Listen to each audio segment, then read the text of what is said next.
Some teams, I understand, backed out after this. They said, we don't need this. That's enough. And other teams remained in. And the Padres have been in from the very beginning. The Dodgers have been in from the very beginning.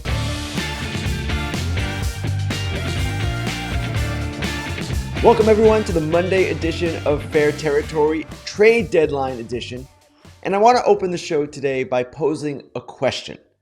And the question is this: who had Isaac Paredes to the Cubs on their deadline bingo cards? I would imagine the answer is pretty much no one. And the question is instructive for two reasons, two things that we often talk about, or I often talk about at this time of year.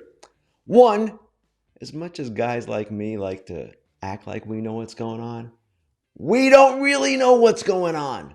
Things like this come up all the time. Shocking trades, trades that came seemingly out of nowhere. Okay, that's one thing. The other thing here is that this simplification of the deadline, this buy-sell equation, is not so simple. And I talk about this constantly. It's not binary. It's not one or the other. The Cubs, yes, they may end up selling some. I expect they're going to trade some of their relievers. Mark Leiter, perhaps, Julian Merriweather, maybe Hector Neris. And yes, they could trade Jameson Taillon, one of their starters, if they get the deal that they want for him. But what we're seeing here with their trade for Nate Pearson, and now, of course, their trade for Paredes, is they're buying and selling all at once. Teams do this all the time. We're going to talk about mostly things that have happened, not things that will happen, because by the time this show is airing, things might change. So let's get right to it. And the first thing I want to discuss today, besides the Paredes trade I just mentioned, is the fact that relief pitchers in general, are attracting high prices at this deadline. Higher prices than I think many of us expected. It started with the Hunter Harvey deal, a deal in which I thought the Royals did pretty well, but one in which they gave up a good third base prospect and a draft pick. And it continued with A.J. Puck, with Yimi Garcia, with Carlos Estevez, which is the highest price paid in the estimation of many in the industry. That's the trade that the Phillies made for the Angels closer. And again, on Sunday, with the Padres trade for Jason Adam. So what's going on here? Well, relievers are always in demand at the deadline. Why? Because relievers are extremely valuable, not just in pennant races, but in the postseason. And Estevez, who you're seeing right there, he's a guy that is especially valuable because he can close and because he doesn't walk a lot of guys. That's a huge thing at this time of year. So we're going to see relievers continue to come off the board. And as of 10 a.m. Monday, I want to show you the guys who are still available. 10 a.m. Eastern, I'm talking about. And one of them is the most desirable closer remaining. That is Tanner Scott. He is a potential free agent. Kyle Finnegan from the Nationals may or may not be traded. He has an extra year of control. The Nationals are going to ask high. Taylor Rogers of the Giants. I don't know that the Giants are going to really sell in a classic sense, but they may move him and try to do some other things. Pete Fairbanks of the Rays. We'll talk about the Rays in a minute. Colin Poche from the Rays. Luis Garcia from the Angels. He's the guy who was setting up Estevez, and Michael Kopech from the White Sox, as well as every other Marlins reliever. Katie Woo from The Athletic was the first one on this. The Marlins are essentially shopping every reliever, no matter how much control they have left. I would expect them to make at least one more trade involving a bullpen piece beyond Tanner Scott. So the relief market continues to bubble. It continues to be quite active, and it's going to remain that way until Tuesday, 6 p.m. Eastern. That is the trade deadline. So far, from what we've seen, the Rays have been, I would say, by far the most active team. They are a team that has been hovering around 500 all season. They don't love their chances in the AL East, even though their playoff odds are actually better than some teams that are either holding or trying to add. The Rays are being what the Rays always are, pragmatic and very, very value-minded. Now, I wrote about them yesterday, and the column drew some interesting reaction from people, because what I said was they're putting on a clinic at the trade deadline. And I want to show you what they've done just so far, and there is more to come from them. I feel quite confident of that. So far, the Tampa Bay Rays have made 6 trades. They've added 14 prospects, and as I noted in the column, 9 of them went immediately into the MLB pipeline top 30, and they've saved tens of millions of dollars, not just in 2024 salary, but in future arbitration salaries and of course, Zach Eflin's $18 million that is due next year. The Orioles picked that up. So the Rays are doing the Rays thing, right? Now, some people don't like this, and I can understand it. When you're a Rays fan, it's pretty hard to get attached to one player. But as I point out in the column, their formula works. What they've done over the years, 6 straight winning seasons, 12 of their last 16, been to the playoffs a number of times, it's difficult to argue with it. Now you can say, oh, well, Ken, they've never won the World Series. Guys, I will repeat this again. Winning the World Series is not the measure of success, or at least not the only measure of success. You get to the playoffs enough times, and you're doing pretty well. So from that perspective, I like what the Rays are doing. I think what they're doing is retooling their roster, trying to get younger and cheaper, as they always do, and collecting a number of really good prospects. Some of them will turn out to be quality major leaguers. A number of them won't. But when you collect enough of these guys, eventually you're going to hit on some. And, of course, in the Paredes trade, they got Christopher Morel back in that trade, who is a major league player. They got Hunter Biggie back in that trade. He will be a major league reliever. And from what I heard yesterday from a number of people, a good one. So this trade is more of a now kind of thing. Ty Johnson is a projectable starting pitcher, a guy still in the minor leagues they believe can start. So not all of their trades have been the same. That one yesterday was more for the present as well as the future. So keep your eyes on the Rays. They're going to do more things. In fact, by the time you watch this, they might have made another trade. Also, another team that is really interesting right now, and frankly, all 30 are interesting, but I'll focus on this one for the moment, the Yankees. The Jazz Chisholm Jr. trade that went down on Saturday. What is interesting about the Yankees? Well, one thing that is interesting about the Yankees, from my perspective, the way they've gone about it this season. They have taken on big personalities in their clubhouse. It was with Stroman, they did that. It was with Alex Verdugo, they did that. And now they're doing the same thing with Jazz Chisholm Jr. These are guys who some teams don't like as far as their makeup is concerned. Performance, not a problem, but they don't want to invite those kinds of personalities into their clubhouse. They fear that they'll be disruptive, whatever the case might be. The Yankees have not shied away. And in my opinion, one reason they have not shied away is the same reason that when they had Derek Jeter, they would not necessarily shy away from different kinds of personalities. They've got Aaron Judge. And Aaron Judge in that clubhouse, I would not say he rules with an iron fist. It's not like that. But he is a presence, and he sets a tone, and he is a guy who is welcoming and someone who is warm to his teammates, and yet at the same time, firm when he needs to be. So with that, they can bring on a Jazz Chisholm Jr. in addition to a Marcus Stroman and an Alex Verdugo and feel confident that their clubhouse will stay together. Now, what's interesting about Jazz Chisholm to me is not the personality so much, is the position. What are they going to do with this guy? Now, they've got a center fielder. Chisholm was playing there earlier in the season for the Marlins. Aaron Judge is their center fielder. They've got a second baseman, Gleyber Torres. They're playing or plan to play Chisholm some at third, at least some at third. And that's an interesting idea, except he's never played that position in 9 professional seasons. Their other thing, which they've talked about, is possibly playing Gleyber Torres at third base and Chisholm at second. Well, Glaber's not so hot on that idea, and you can't blame him. It's his free agent year. So I believe, and I said this on the air Saturday, there is another shoe to drop here, and it might have dropped by the time you watch this, but it just seems to me the Yankees are going to keep trying to add another infielder and then reconfigure their roster, what they do in some fashion. They're also looking for late inning relievers, guys who can get swing and miss. They have a lot of things to do, as do the Red Sox, the Orioles, the Astros. Oh, I can go right down the list. And we're going to see a lot of action in the next 36 hours or so. It's going to be a lively deadline. I've said all along that things will happen. We're not necessarily going to see blockbusters, though we might. But we're going to see a number of trades. We're going to see a number of teams getting itchy in the hours ahead. Time now for the Inside Dish, the part of the show where I talk about something I've written, a trend in the game, anything at all that might pop into my head. And this week I'm going to talk about something I wrote over the weekend. I believe it was Saturday, in fact. And it was about the Garrett Crochet situation. You see the headline right there. Garrett Crochet's reported stance on his playoff usage shouldn't deter teams from trading for him. Now, I wrote this because his situation turned rather interesting over the weekend, actually a little bit before. It was interesting even before that. But it turned more interesting because it came out first through John Heyman that Crochet had certain requirements for his season going forward. One was he wanted to remain a starter for the rest of the season.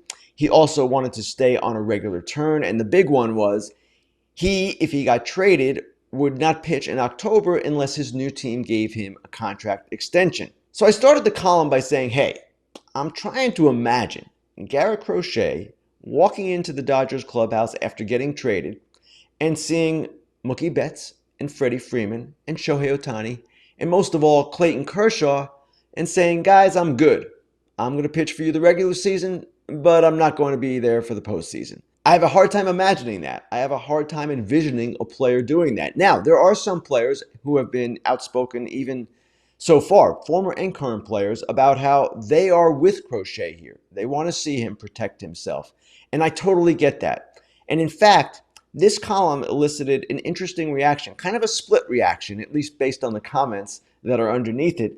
Some fans were very much with Crochet, and some fans thought his stance was a little much, which is kind of the stance that I took, even though I definitely understand where he's coming from. We all know his history: 2022 Tommy John surgery, shoulder soreness in college.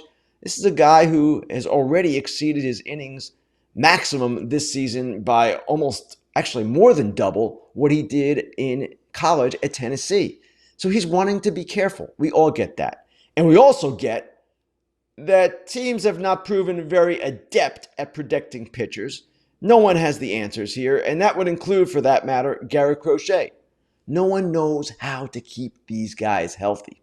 So I understand when fans say, hey, this guy's just looking out for himself. But to me, this was a step beyond. And this was a leverage play, whether it was Crochet's idea, his agency, CAA's idea, or some combination of both.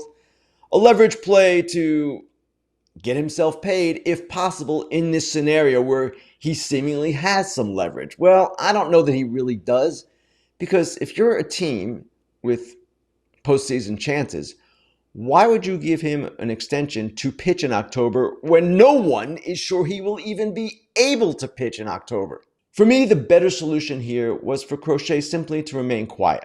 And once a trade was made, and if a trade is made, then he speaks with his new team and says, listen, guys, we've got to work out a plan here. We've got to be really careful about this.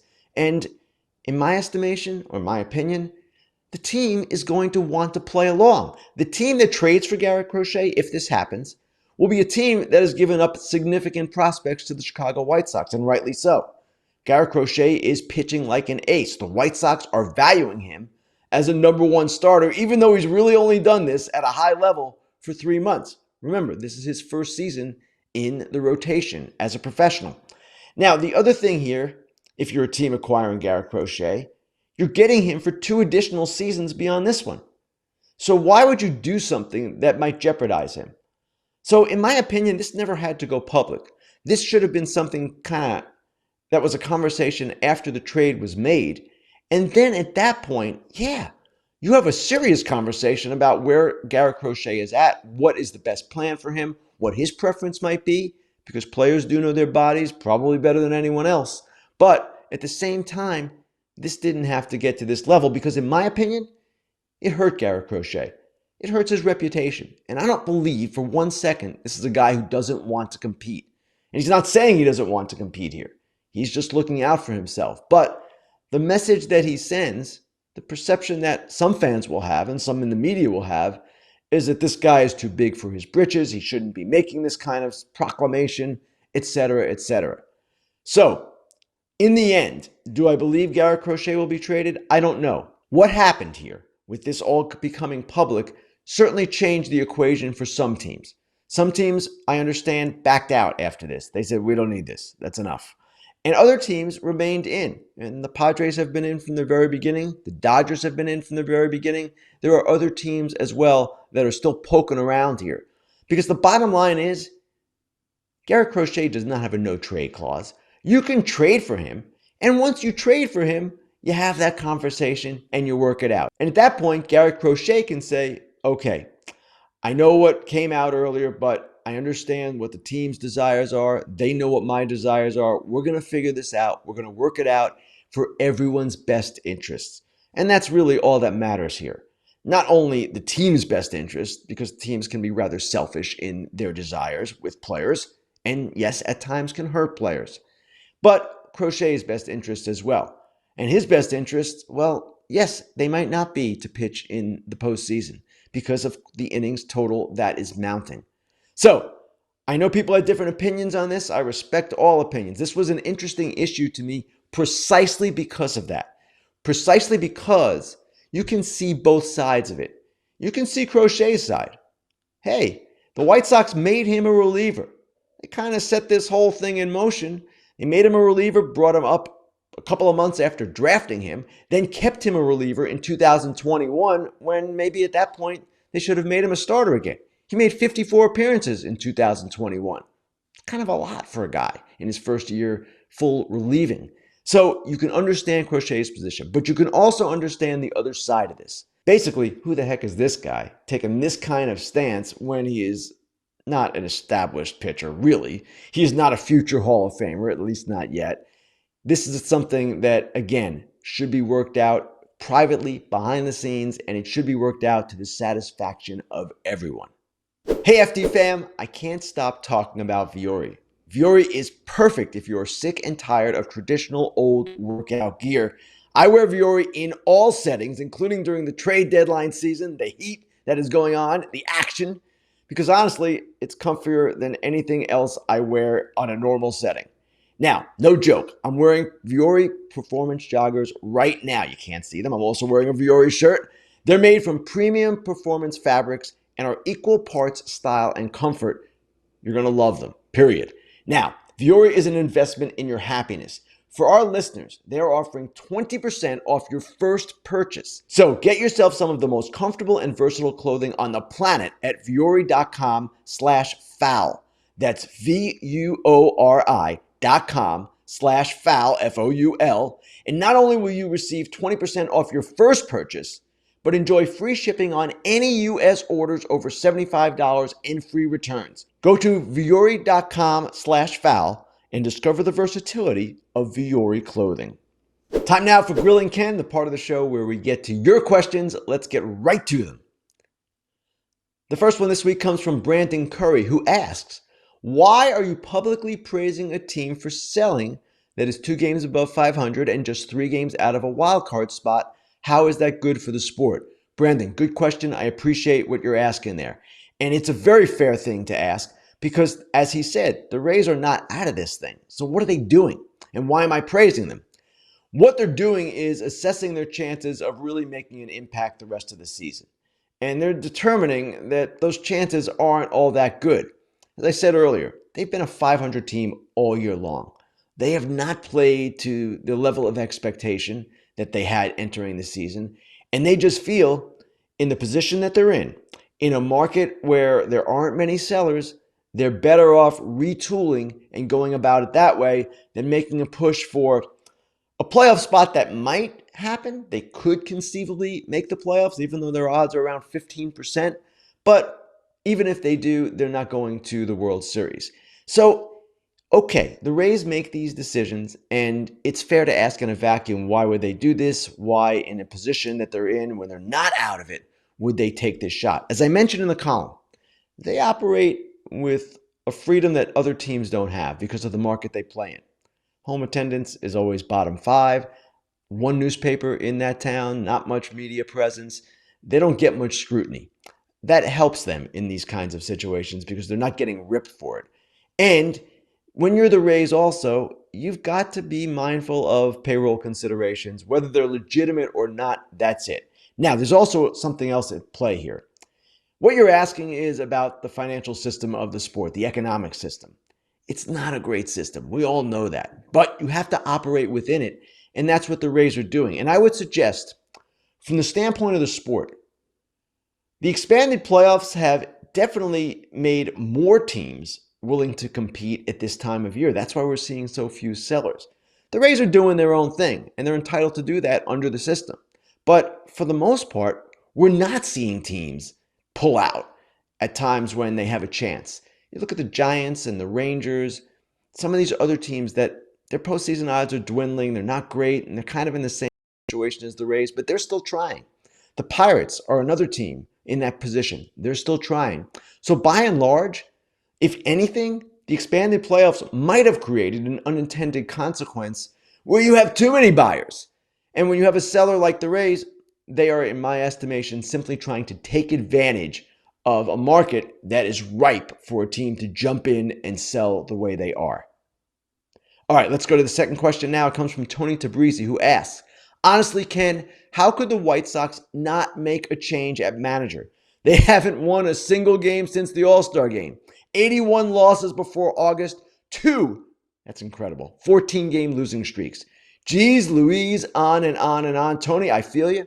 I hear you. And you're, oh, wait, we have another question from Andrew Pajak, who asks, will AJ be the next manager, or would Sergio Santos or even Terry Francona get a call? I feel pretty confident it's not going to be AJ. I don't know about the other names you mentioned. Terry Francona is retired. As for a change, and this is the most pertinent part of what you're asking here, yes, I do believe a change is possible after the deadline. They're going to get younger, obviously. They're going to trade some more veterans. They want to bring up some of their prospects, and it's not working with Pedro Grifol, quite obviously. Not entirely his fault. In fact, I would suggest not mostly his fault. But they might want to bring in a manager more familiar with some of these kids, maybe the guy from AAA, whatever the case might be. I could definitely see a change taking place again after the deadline. All right, final question. This one comes from Sean Cunningham. Sean asks, do the Orioles have a realistic chance at the World Series with Kimbrel as their closer? And do you think Mason Miller's recent IL stint hurts his chances of being traded? Love the show. As for Mason Miller, I don't believe he was getting traded anyway. The A's have basically signaled that they're making progress and they want to keep going forward. They've played really well in July. I know it's a small sample, but when you're a low revenue team that's rebuilding, you want to see progress. They're seeing progress. For whatever reason, they don't want to stall that progress. They want to keep going forward. So Miller, with his pinky injury or not, I don't believe he was going anywhere. The better question, do the Orioles have a chance at winning the World Series with Kimbrel? Kimbrel has had, for the most part, a good year. He's had 2 bad stretches, really bad stretches. And for that reason, Orioles fans are rightly concerned. I expect that they're going to be active in the bullpen market in these next 30 hours or so. And I expect also they're going to try to get another starter. They want to be as strong as possible. They are going for it in their way. And yes, Craig Kimbrel is not necessarily the guy they can trust in every 9th inning with every lead in October. I would imagine they'd love to get an alternative. I don't know that one is available to them. Maybe they're the team for Tanner Scott, a pitcher they had once before. Who knows? But the Orioles certainly are looking for bullpen help. I want to thank everyone for watching. I want to thank everyone for listening. I want to thank everyone for their questions as well. You know where to find us, and we'll be back Thursday with the normal show with Alana Rizzo, trade deadline wrap-up. We'll be on YouTube, Spotify, and Apple. Like us, subscribe to us. Have a great deadline, everyone. We'll talk to you Thursday. Once a day, you can play the free BetMGM Swing for the Fences game. Chance to win daily prizes. You play as the batter, you pick an area of the strike zone, and then you see what happens. And BetMGM Sportsbook account holders who play the game will have the opportunity to win a reward if they get a hit. Rewards include odds boost tokens, parlay boost tokens, and bonus bets, among other rewards. And all of those rewards, when you get them, expire in 24 hours. Gambling problem or concern? Call 1-800-GAMBLER. Hey everybody, be sure to like and subscribe for more content. Fair Territory airs each week, and we'd love for you to become part of our community. Here's another video you might enjoy. See you next time.